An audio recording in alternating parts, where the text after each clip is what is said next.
श्री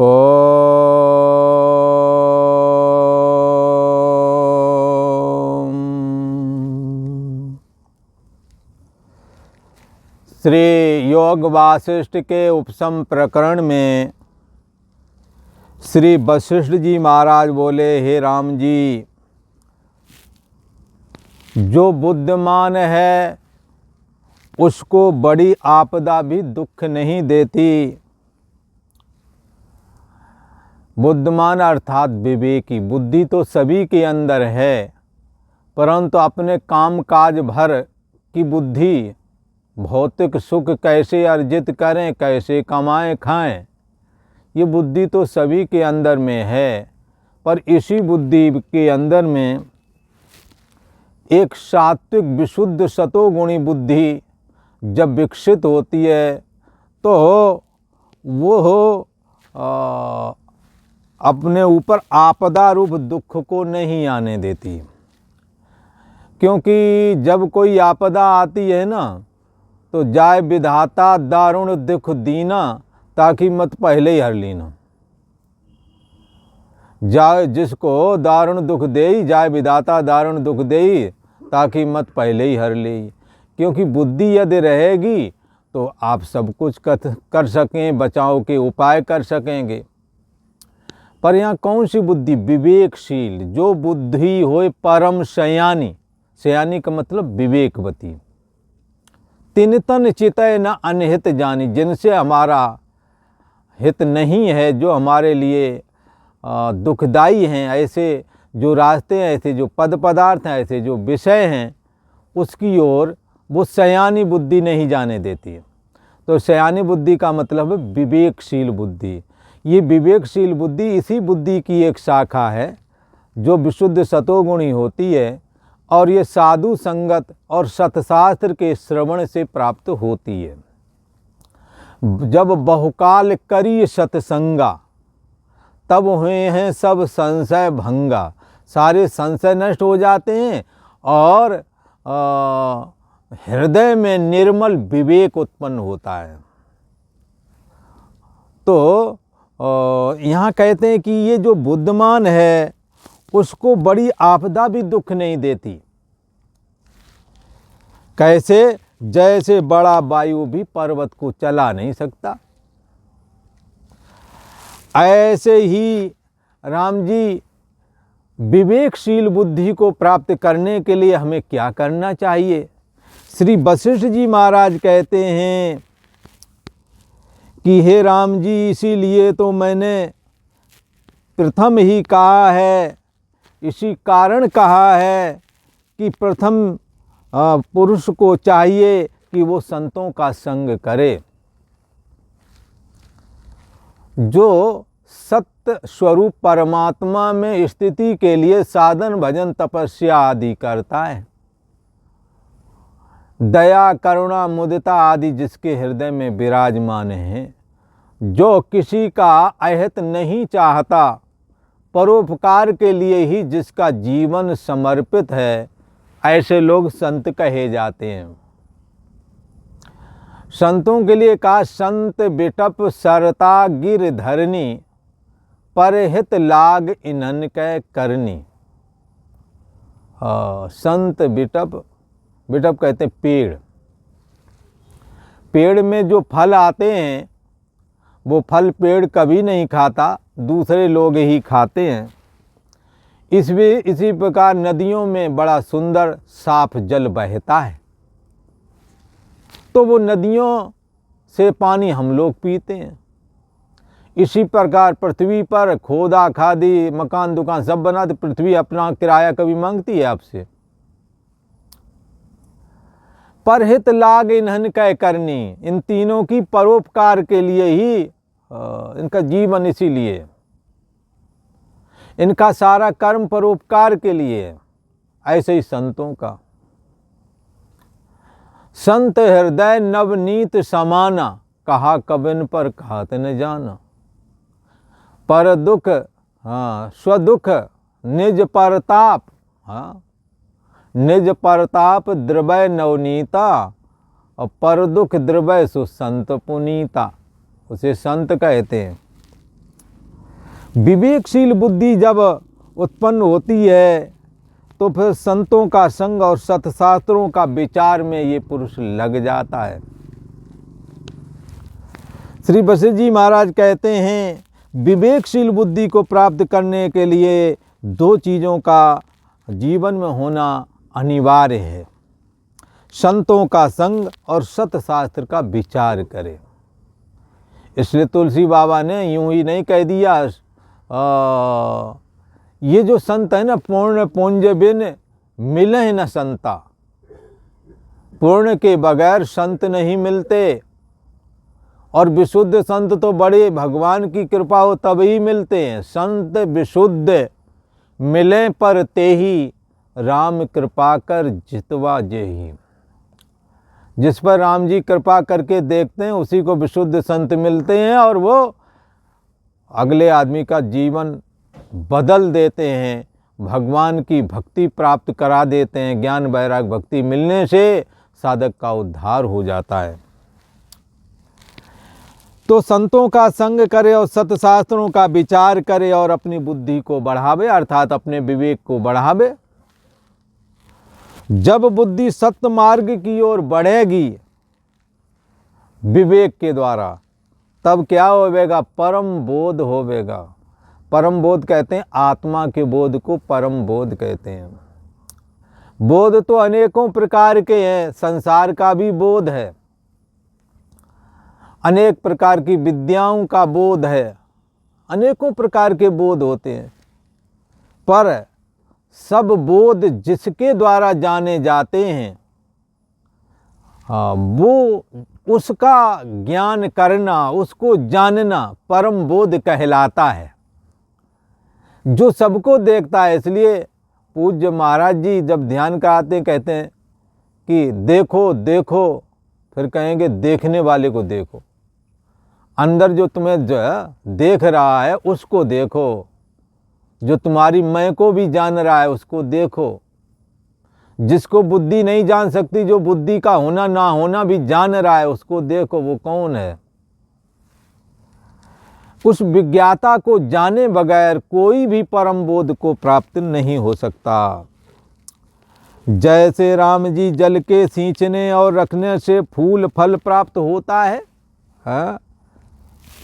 वृक्ष को, पौधों को जल के सींचने से और रखने से फूल फल प्राप्त होता है, तैसे ही बुद्धि सतमार्ग की ओर जब दौड़ती है, धावती है जब सतमार्ग की ओर, तब परमानंद प्राप्त होता है। सतमार्ग ही एक ऐसा मार्ग है जो जीवन को सुखमय बना सकता है। दूसरों को कष्ट देकर, परेशान होकर के आप सुखी नहीं रह सकते हैं। इसलिए हमों ने दूसरों के सुख में सुखी होना चाहिए। अपने पास अधिक सुख हो तो दूसरों को बांट करके खाना चाहिए। ऐसा करने से सुख भी अनंत हो जाता है, सभी संतुष्ट रहते हैं, समाज में वैमनस्यता चली जाती है। यहाँ कहते हैं कि जब बुद्धि सतमार्ग की ओर बढ़ती है तभी परम बोध होता है। सत्य मार्ग की ओर तब बुद्धि दौड़ने लगती है जब सतशास्त्र का और साधु समागम, यानी संत महापुरुषों का संग करें, सेवा शुश्रूषा आदि करें और शास्त्र का श्रवण करें। इसलिए तुलसी बाबा ने तो पहले ही कह दिया, प्रथम भगत संतन कर संगा। बोले कुछ नहीं करना, तुम संतों के दर्शन करो, संग करो। बोले संग करें, ऐसे कहो किसके संग चले जाए, सड़क पर दुनिया भर के घूम जाए तो किसी के साथ में किसी के साथ चले जाओ, संग करो इनका। वो तुम्हें संग रखेगा क्या? वो तुम्हें रखेगा नहीं। थोड़ी दूर जाओगे वो कहेगा क्यों पीछे लगे, चलो यहाँ से भागो। तो इनके पास जाओगे तुम्हें बैठने देंगे क्या? पता नहीं कौन कैसा क्या, आजकल तो वैसे भी पता नहीं लगता। तुलसी बाबा क्या कह रहे, प्रथम भगवत संतन कर संग। तो ये कैसे संभव होवेगा? बोले संभव होगा जा पर जाकर सकत सनेऊ, सोते ही मिले न कछु संदेहु। जिस पर जिसका सख्त स्नेह होता है वो उसको मिल जाता है, इसमें संदेह नहीं करना। तुलसी बाबा ने कहा अगर आपको संतों के प्रति प्रेम है तो सतशास्त्र के जानने हारे और ब्रह्म में निष्ठा वाले भजनानंदी संतों का दर्शन तुम्हें अवश्य होवेगा।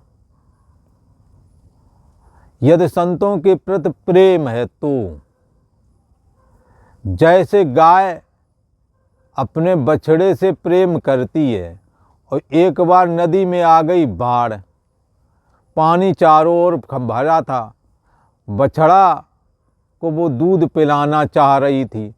एक जगह छोटा सा बाढ़ आ गई थी, एक जगह थोड़ी सी ऊंचाई पे एक टीला था जिस पे गाय खड़ी हो सकती थी।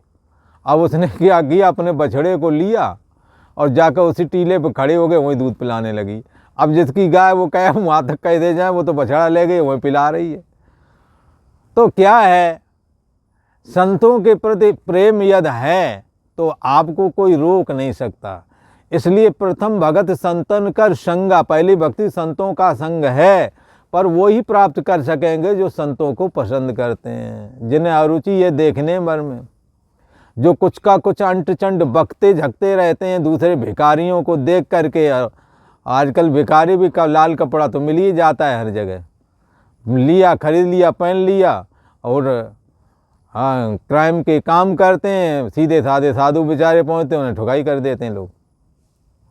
हाँ अरे भाई, जो गलत है उसको गलत समझो, जो सही है उसको क्यों गलत समझ रहे हो। कम से कम अपना ये पहचान तो करते कौन अच्छा है, कौन बुरा है, कौन सही है, कौन गलत है। हाँ, जब कोई आपत्ति आएगी तो साधुओं में ही छिपोगे आकर के, बने रहो चाहे जितने उस्ताद। बोले ये कैसे कि हमारा, हमें तुम्हारी ज़रूरत नहीं है, हमें क्या ज़रूरत है तुम्हारे कपड़ों माने। अरे ज़रूरत तो नहीं है, पर पड़ जाती ज़रूरत। तीनों लोकों का विजेता रावण सन्यासी के कपड़ा पहन के ही गया था सीता जी के पास में, समझ में आया। वो जो समय का सब, इंद्र को भी विजय जिसने कर लिया था, पृथ्वी के तो सारे राजा जीत ही लिए थे, पाताल के जीत लिए, स्वर्ग के भी जीत लिए थे। तो जितने जब बचना छिपना या कुछ गलत करना होता है तो विश्वास का प्रतीक गैर कपड़ा, सन्यासियों के कपड़े धारण कर लेते हैं।